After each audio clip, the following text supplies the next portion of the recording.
வணக்கம். இக்காணொளி "சொந்த கோழியே தோல் முட்டையிடுகிறதா" என்ற பழமொழிக்கு அறிவியல் விளக்கம் தருவதே இக்காணொளியின் நோக்கமாகும். கோழி ஏன் ஓடு இல்லாத தோல் போன்ற முட்டைகளை இட வேண்டும்? ஒரு கோழியானது அது 6 மாத கால வயதில் இருந்தே முட்டையிட ஆரம்பிக்கும். அவ்வாறு முட்டையிடத் தொடங்கும் பொழுது சாதாரண அளவை விட 4 மடங்கு கால்சியம் அவற்றுக்கு தேவைப்படுகிறது.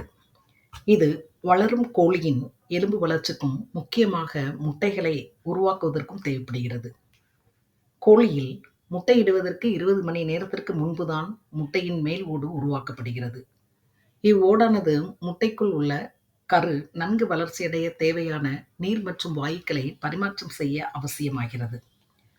முட்டையானது ஓடுடன் இருந்தால் மட்டுமே இது ஆரோக்கியமான கோழியிலிருந்து பெறப்பட்ட முட்டை என அறியப்படுகிறது.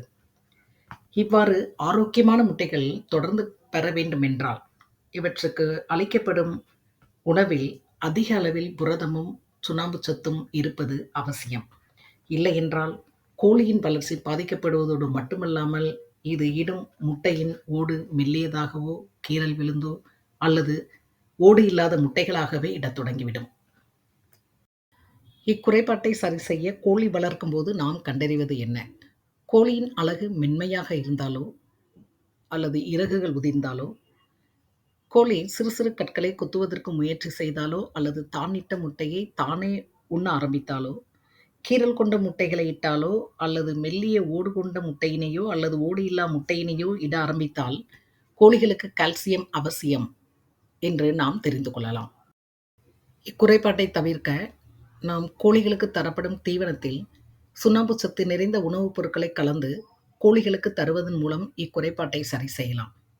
இவ்வாறு தீவனத்தில் கலந்து தரும் பொழுது கிடைக்கப்பெறும் கோழி முட்டைகளை நாம் உண்பதன் மூலம் புரத குறைபாடு மற்றும் கால்சியம் குறைபாடுள்ள நோய்களை தவிர்க்கலாம். இப்பழமொழி மூலம் நாம் தெரிந்து கொண்ட அறிவியல் விளக்கமானது, சொந்தமாக கோழி வளர்த்தாலும் சத்தான உணவினை சரியான பருவத்துக்கு தகுந்தவாறு ஊட்டி வளர்க்கவில்லை என்றால் கோழியானது தோல் முட்டை போன்ற முட்டைகளை இடும் என்பதே. இப்பழமொழி மூலம் நமக்கு அறிவுறுத்தி இருப்பது என்னவென்றால், குழந்தைகளை வளர்க்கும் பொழுது அவர்களின் வளர்ச்சிக்கு தேவையான சத்து நிறைந்த உணவுப் பொருட்களை சரியான நேரத்தில் சரியான அளவு தந்து அவர்களை வளர்க்க வேண்டும்.